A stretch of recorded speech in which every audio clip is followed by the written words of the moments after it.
Hi everyone, Lathany Datano here, the internet's busiest music nerd, and it's time for a review of this new Deafheaven album, Lonely People with Power. Okay, here we have the latest record, the 6th album from California black metal game changers, Deafheaven. They're back. First studio record in 4 years, following up Infinite Granite, and on this new record here, the band is really returning with a vengeance, an interesting album that arrives at an interesting point in their career. Now, if you're unfamiliar with the history of the band, you should know Deafheaven are 15 years deep together as a group at this point, and they originally cut their teeth in the midst of this black metal renaissance that we were seeing in the US in the late 2000s, early 2010s, with significant and influential groups like Wolves in the Throne Room having dropped records like Two Hunters in 2007. You could kind of argue that Deafheaven arrived to the party a little late and were already facing a ton of saturation and competition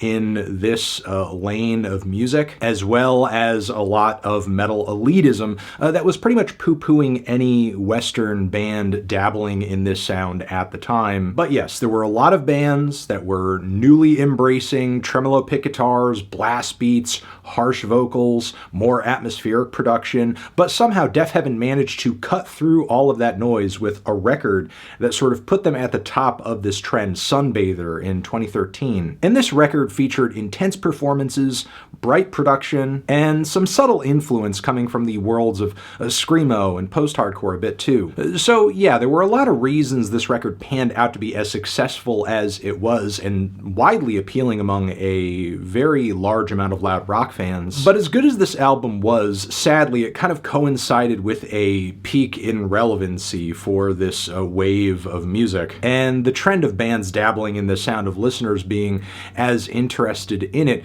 slowly began to coast downhill from there. But to Deafheaven's credit, they did actually start to experiment with other genres of music and combinations of ideas. They could have easily just dropped like 3 more Sunbathers and probably still held quite a bit of interest in the general music scene as a result. But instead we got albums that saw them leaning more into other left field genres of rock that inspired them, be it shoegaze, indie, post-rock, a bit of dream pop here and there too. Now again, while these albums were commendable records, at least in my opinion, they are far from Deafheaven's best work. I think a lot of fans would agree. However, now we are in seemingly a new era with Lonely People with Power, and it's an era that for Deafheaven sees them kind of looking back, because now at this point it's been over 10 years since the release of Sunbather, an album that now a lot of listeners rightly see as classic in its own right. So what better time to hit reset and embrace your metal roots once again, which is exactly what Deafheaven do on this record,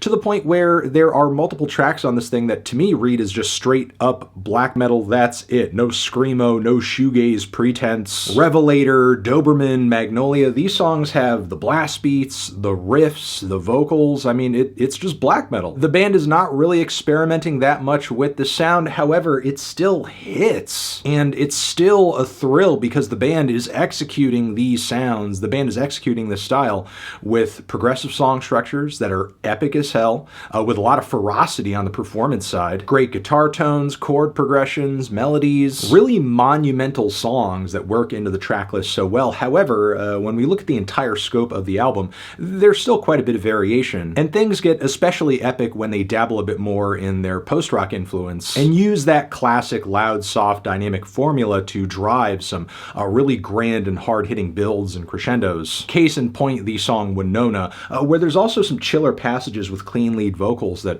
read like something out of a late-era Mogwai song, maybe something out of the Sigur Rós catalog. But it's not the first time the band has dabbled in such a combination of sounds. I mean, look back to 2018's Ordinary Corrupt Human Love. However, in this instance, even though I don't know if these styles marry the best, I feel like the band has gotten a lot better at bringing them together since then in such a way to where it's not tedious and the intensity of the louder, heavier spots isn't taken away from. I think the roughest instance of these sounds coming together is maybe on the track Amethyst, where we do get some somewhat tedious spoken spoken word passages. But the rest of that particular track is fire, and there are much better examples than this on the rest of the album of similar styles coming together. Like, for example, on Heathen. Like, black metal and dreamy indie rock guitar layers have no right sounding this good together. And same with all the clean, blissful guitar layers throughout the Garden Route. I also think the band is getting a lot better this time around with injecting meaning into their songs, as I found the lyrics on these tracks to be more poetic and narrative than ever. I mean, the track Body Behavior, for example, is an absolutely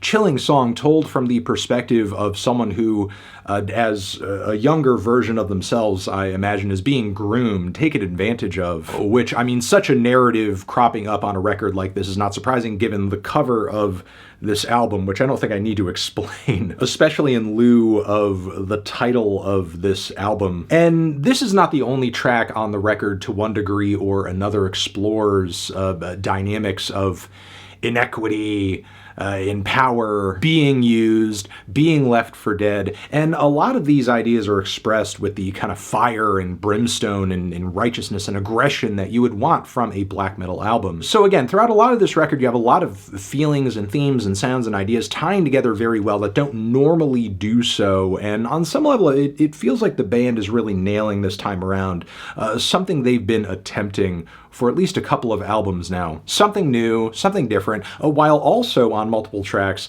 staying true to their metal roots, and even going further back in a way and proving that without throwing anything else into the mix, they can actually make some genuinely badass, sick, exciting, just straight up black metal. So they can make music that's true to the genre, they can experiment with it more effectively than ever, and make a really great assembly of songs with a strong flow throughout the track list too. Other nitpicks and criticisms that I have is I found the closing track to be a little weak. The incidental interlude moments on the album for me are a little hit or miss. I mean, the heavy, almost industrial transition that is provided by the guitars on the second one is pretty incredible, but still on some level I question how much they actually bring to the experience of the album. With all that being said though, I do genuinely think this is Deafheaven's best album since the release of Sunbather, which is honestly a relief to say because I have been just dying waiting for the band to drop a record that is like somewhere in that league of greatness, and they have landed there thankfully once again with this LP, which is why I'm feeling about a strong 8 on it.